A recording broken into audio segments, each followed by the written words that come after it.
Um, I don't know if you guys can read what this says. An award-winning 35-year-old architect walks into her office and gets this email from her boss. And it says, "Got it. On a separate topic, if you ever want to babysit, let me know. Great kids, $20 an hour, meals included."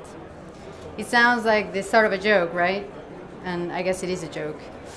That architect was me 5 years ago. I had just moved to New York after 12 years working in London, where my career had been pretty good.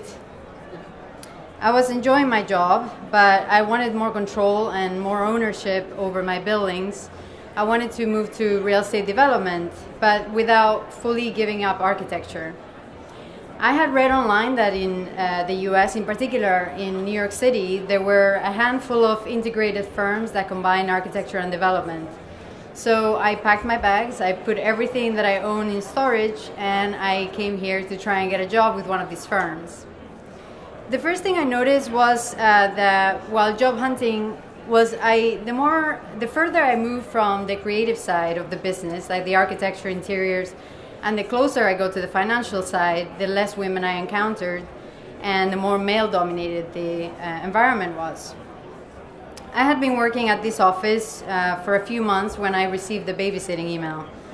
I was speechless and decided not to respond. 2 days later, my boss comes over and says, "You never responded to my babysitting email." To which I said, "Well, babysitting is not for me, really." And he said, "Why not? It's más dineros." It was not the first time that this boss had been disrespectful to me or other women in my office, but this was really the tipping point for me. So I started to talk to more women about these things and hear their stories, and I found that almost everyone has a story like this. So I thought, we need to get together and change this.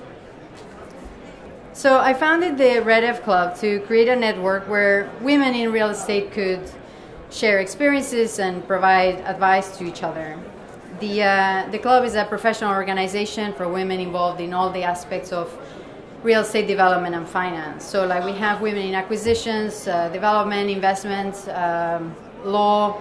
The ultimate goal was, and still is, to increase female representation in high-level positions in the real estate industry. So we were meeting about once a month and we were discussing things like negotiation skills, motherhood and work, asking for a promotion, and we tried to educate ourselves with workshops and conferences. But over the years I found that there was a recurring issue that came up again and again, and it was like a roadblock that no amount of workshops could combat, and that was the unconscious gender bias. Unconscious biases affect everyone in this room, including me, and it is very hard to quantify and counteract because they are often shaped by many years of education, culture, experience. And it takes a very serious conscious effort to identify and recognize these biases within ourselves. And even then, researchers like Daniel Kahneman says that we can only recognize some of these biases, and even then he doesn't think that there are predetermined or learnable ways to combat them. In the 1970s, fewer than 5% of classical music players in professional orchestras were female, but now women hold 50% of the seats in America's top orchestras. And this is thanks to blind auditions. They started to put a screen between the auditioning musicians and the selection committee. Some even going as far as asking the musicians to remove their shoes so that you couldn't identify their footwear. After removing gender from the audition process, orchestras started to hire more women. But real estate is not an orchestra, and unfortunately we can't all walk around with blindfolds on. I used to be on the lookout for the overt asshole character, like the babysitting boss or the Harvey Weinstein types. But what I have come to realize is that even the nicest guys, the good guys, are gender biased. And that's really what's holding us back. I have worked for good guys, but I have witnessed firsthand how my male colleagues are rewarded on the basis of potential, while I am judged on performance. My promotion was justified to me by the milestones that I had reached in delivering a project. And it was great to hear all my achievements were being rewarded. But not even 2 weeks after my promotion, I saw that a male colleague got the same promotion, despite having been in the company less time and having no track record in the company at the time. On another occasion, I was offered no pay raise, even though I had almost completed the construction of a project. But I saw that my male colleague got 25 grand more than me without even having started foundation in that project. I felt this pay gap at the time, and my boss came around, but the social cost of my negotiations was palpable. Like, the personal relationship that I had with him really hardened. The more aware I became of biases, the more science and psychology studies I found that back this up. It's not that nice guys are secretly assholes, it's that we all carry biases that we cannot get rid of. I too have my biases. It just so happens that I'm not the one sitting in the position of power. Marianne Gilmartin, the founder and CEO of development firm L&L Mag, said in the New York Times, "This industry changes because it has to, not because it wants to." If I was a white male, I too would be reluctant to change a power structure that has been designed and shaped for me to be successful. I get it. And I would want to believe that I had earned my position in that structure fair and square, which is the other main impediment that we all face, the idea of meritocracy. I was at the Harbor Real Estate Conference last weekend, and a prominent New York real estate developer was asked about diversity in the industry. And he said that to stand out, you just have to be the best guy in the room. What room is that? The men's room or the cigar room, maybe? The idea of being the best guy in the room, the guy that deserves everything he's worked for, is a classic expression of the reigning ideology of our society, that we live in a true meritocracy. But the idea of meritocracy is not only false, but it perpetuates discrimination. The link between merit and outcome is tenuous and indirect at best. Upbringing, wealth, luck, race, gender, they all play a massive part in every success story.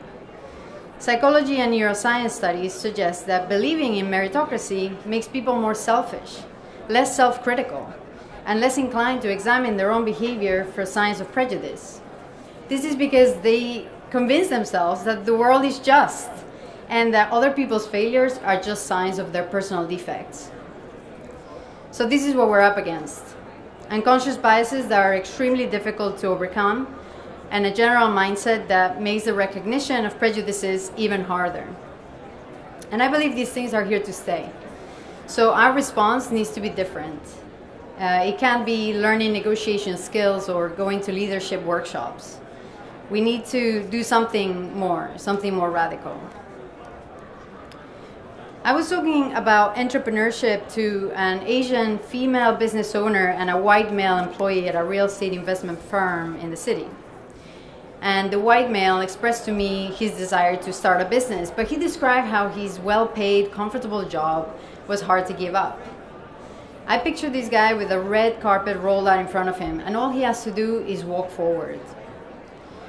The Asian female talked to me about being fed up of working in firms run by white men, of trying to climb the ladder and facing constant obstacles, and of the glass ceiling that she encountered, and how she decided that the only way forward was to start her own company. I sympathized. I too had reached this conclusion. No matter how good I get at negotiation, no matter how good I am, no matter how much I lean in, the ladder is always going to be longer and the ceiling is going to be lower for me in this industry. But women-owned real estate businesses have the capacity to make a significant, more quantifiable impact in our quest for change, and for that impact to have a waterfall effect to upcoming generations of women in the industry. Women realize the importance of maternity and paternity leave. Women are more likely to promote other women. Women are less likely to pay men and women differently or to judge them by different standards. But the impact doesn't stop there, because women are more likely to create social or environmental ventures rather than only economic ventures. And they often start foundations or support groups that offer training and networks for other women to build their companies on. Unfortunately, in real estate, much more than other industries, women-owned businesses are a rarity. Alison Glenn, the last deputy mayor for New York City, said she's pissed off about the current situation with women in real estate. And so am I. I know things are changing, but it is way too slow. Women are doing well in certain fields like marketing and brokerage, which is great. But the majority of professionals, but we are way behind in development, investment, and construction, where women make up less than 30% of the industry. And obviously these stats get worse at the CEO and ownership level, where about 12% are women. There was an article in the New York Times a couple of weeks ago that profiled female bosses in different fields of real estate. And out of the 7 women interviewed, I was disappointed to see that only 3 of them were founders of the companies that they now run. I was disappointed because when I opened a newspaper, I wanted to be inspired and I wanted to, feel that sense of possibility. Don't get me wrong, I respect immensely, the talent and the hard work that it takes to break through the ranks of an established company, be one of the boys and excel over and above. But this path can take a long time, and we need more women leaders now. The quickest way to get there is to become them. And I know this call for action might bring feelings of hesitation in a lot of you, and it does for me too, because we're all suffering from chronic female imposter syndrome. But I have some good news for you. A Harvard Review study found that women were rated as better overall leaders than their male counterparts, and this gap grows larger in higher level positions. So for example, in middle management, women scored 53% in overall leadership effectiveness compared to men at 50%. But at the top management, executive positions, women scored 68 compared to 58 for men.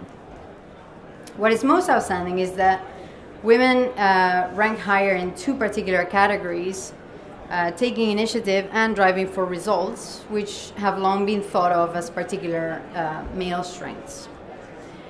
Another reason women make more effective leaders is because they're more likely to learn and improve throughout their career. If you ask any woman why she continues to learn and develop, she will probably tell you that she feels she has to work harder than men to prove herself.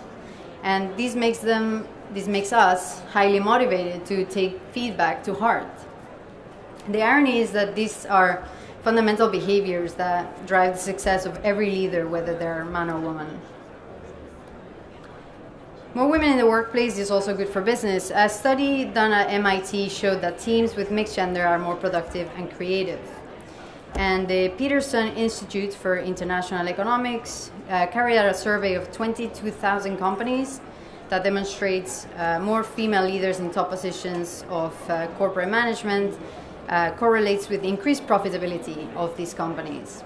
So for example, a move from 0 female leaders to 30% representation is associated with 15% increase in the net revenue margin. But this is true of diversity in general. Like greater diversity means a greater spread of experience, which just adds to the collective knowledge, and it just makes any unit work more efficiently. I want to make it clear that obviously in positions of leadership we will have a new set of challenges. I do believe that success and likability is negatively correlated for women. We all know the Heidi Howard study. High-achieving women experience social backlash because their very success violates our expectations of how women are supposed to behave. Women are supposed to be nice, nurturing, friendly. I don't think it is a coincidence that there are a lot of women leaders in affordable housing. In my opinion, this is not a study, This is because their jobs fit with the gender role expectations that women should be looking out for other people. So they're more accepted in that area of the industry. But it is not all negative, and it's not all over. Change is happening. Women wield more economic power and influence in the US today than any other time in history. They occupy 43% of commercial real estate positions industry-wide, and more women than ever now fill the senior vice president, managing director, and partner slots in real estate companies. I long for the day that I don't have to talk about statistics and numbers. Keeping tallies of gender imbalance is demoralizing, quite frankly, and distracts from the more important work of actually making an impact in our industry. I recently saw a senior female developer speak at an event, and I approached her after the talk. I realized in talking to her that I had never spoken to a female developer who was as far along in her career as her. I told her that I too want to start my own development firm. She was immediately excited, encouraging, interested. She said she wanted to connect women like me with female investors and institutional lenders. She said, I always have time for female developers. I was inspired. I had a role model, and we were not talking about stats. We were talking about how she could help make another female developer a reality. So I want the women in this room to go and take action. We need more women business owners. We need more female entrepreneurs. We need more female employers that are going to get rid of the gender pay gap, that are going to implement flexible working, and that are going to help other women along the way. The more women that take the lead, the stronger our network will be, and the greater the impact on the future. My goal this year is to start my own company. I don't know if it's the right time. I don't know if I'm ready for it, but I don't think there's ever going to be a perfect moment, and I don't think I'm ever going to get over my imposter syndrome. I am starting my own company because I want to be the change I want to see. So if you want to do this too, get in touch, and let's help each other on the path to change. Thank you.